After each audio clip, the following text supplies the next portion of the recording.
अस्सलाम वालेकुम एवरीवन, कैसे हैं आप सब। उम्मीद है कि सभी ठीक होंगे। और आज मैंने सोचा कि व्लॉग तो शेयर करती ही हूँ डेली, लेकिन आपके एक दो क्वेश्चंस आ रहे थे जब से मैं शादी पे गई थी। ख़ास तौर पे सबसे पहला ये कि कत्ल कैसे हुआ, आपने ये नहीं बताया, तो मैंने सोचा कि ये भी मैं शेयर कर देती हूँ। और सेकंड क्वेश्चन मुझे इंस्टा पर डीएम था कि आपने मेहंदी व्लॉग जो है वो क्यों डिलीट किया, तो मैंने सोचा कि मैं इन दोनों को क्लियर कर देती हूँ। सबसे पहले हम बात कर लेते हैं कत्ल कैसे हुआ था।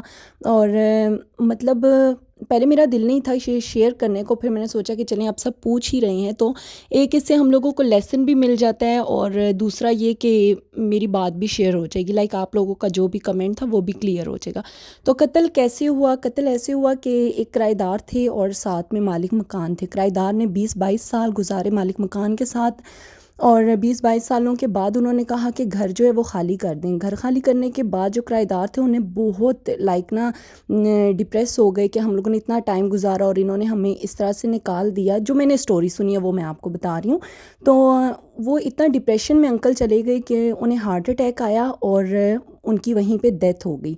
जिनका कत्ल हुआ है ये उनके अब्बू थे, और जैसे ही उनकी डेथ हुई तो जिनका अभी कत्ल हुआ है उन्हें गुस्सा आया, और उन्हें पता था कि भाई मेरे अब्बू इतने डिप्रेशन में थे और वो इस वजह से जो है उन्हें हार्ट अटैक आया और उनकी डेथ होगी। तो उन्होंने पिस्टल उठाई और जाके जिन्होंने मालिक मकान थे उनको फायर कर दिया। आई थिंक 3 से 4 फायर किए थे, लेकिन मतलब अल्लाह का शुक्र है कि वो ठीक ठाक हैं फ़िलहाल, मतलब ज़िंदा हैं। और बस बाकी तो सब ठीक है, लेकिन जो एक होती है ना स्टूल की आंत, जहाँ से स्टूल पास होता है, वो वाली जो आंत है वो उनकी थोड़ी डैमेज हो गई थी बस इस वजह से। और फिर साथ ही में उनको जाना पड़ा जेल भी, और आई थिंक 7 साल जेल रहे हैं, 10 लाख जुर्माना दिया।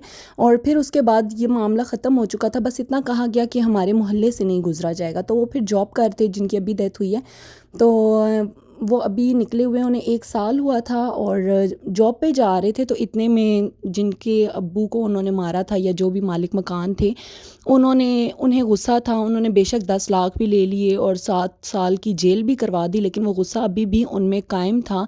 तो उन्होंने एक फ़ायर किया, दूसरा फ़ायर किया जब वो जॉब पे जा रहे थे, और तीसरा फ़ायर किया। 2 फ़ायर पे तो उन्हें कुछ भी नहीं हुआ, जबकि उन्होंने उनका ध्यान भी भटकाया कि मेरे भाई आ रहे हैं, वो देखो तुम्हें सीधा करते हैं, लाइक इस तरह से ना। लेकिन उन्होंने ज़रा भी अपना ध्यान इधर से उधर नहीं किया। तीसरी चौथी फ़ायर की, और जिस टाइम फ़ायर की उस टाइम इतना बुरा ज़िलज़िला आया, इतना बुरा ज़िलज़िला आया, आप लोगों की सोच के कोई मेकअप कर रहा था, कोई डांस कर रहा था, कोई बाल स्ट्रेट कर रहा था, कोई बच्चों को तैयार करता, सारे उस 1 मिनट के लिए ना मतलब बैठ गए, डर गए, खौफज़दा हो गए इस तरह से। और ये उस टाइम आया था जब एक बेकसूर इंसान को आई थिंक मारा गया, तभी ऐसा हुआ।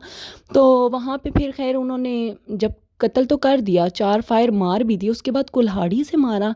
लाइक इतना जुल्म, इतनी मतलब मैं कहती हूँ इतना कहाँ से लोगों में कॉन्फिडेंस आ जाता है, या फिर इतनी मैं तो कहती हूँ वहशत है ये कि लाइक लोग कैसे ये सब कुछ कर लेते हैं। कुल्हाड़ी से मारने के बाद फिर जो उनके हाथ में टिफ़िन था वो उसके पेट के ऊपर रख दिया गया, और जाके आई थिंक खुद ही थाने में खुद को पेश कर दिया। कुछ इस तरह से हुआ था। जो स्टोरी मैंने सुनी वो मैंने आपको बता दी। और जो अंकल अभी फोत हुए हैं उनके माशाल्लाह से 3 बच्चे थे, छोटी बच्ची थी जो मतलब जाहिर सी बात है यतीम हो गई है, इसी तरह 2 बच्चे थे। अच्छा, इस चीज़ से हम लोगों को लेसन ये मिलता है कि हम लोगों को अपने गुस्से पे काबू करना चाहिए, और हम लोगों में से किसी को हक नहीं है कि हम किसी दूसरे की जान लें या किसी पे तनकीद करें, या मतलब अपना गुस्सा किसी दूसरे तीसरे पे उतारें। बस ठीक है, जो हो गया अल्लाह ताला की रज़ा समझ के इंसान को उस चीज़ पर मतलब राज़ी हो जाना चाहिए। लेकिन इतना सब कुछ हो गया, और ज़ाहिर सी बात है उनकी वाइफ़ इतनी खूबसूरत, इतनी खूबसूरत, इतनी खूबसूरत, मैं आपको क्या बताऊँ।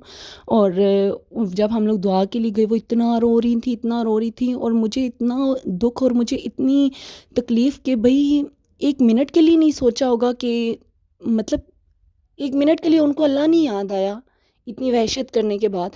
मतलब मैंने ये सब कुछ आप लोगों के साथ शेयर नहीं करना था, लेकिन आप लोगों के कमेंट आ रहे थे मेहंदी व्लॉग पे।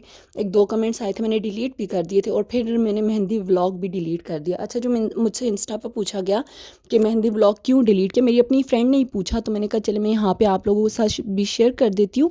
मेहंदी व्लॉग मैंने इस वजह से डिलीट किया क्योंकि उसमें लास्ट जो क्लिप्स थे उसमें वरी दिखा रहे थे जो लड़की के लिए गिफ्ट्स होते हैं लड़के वाली साइड से।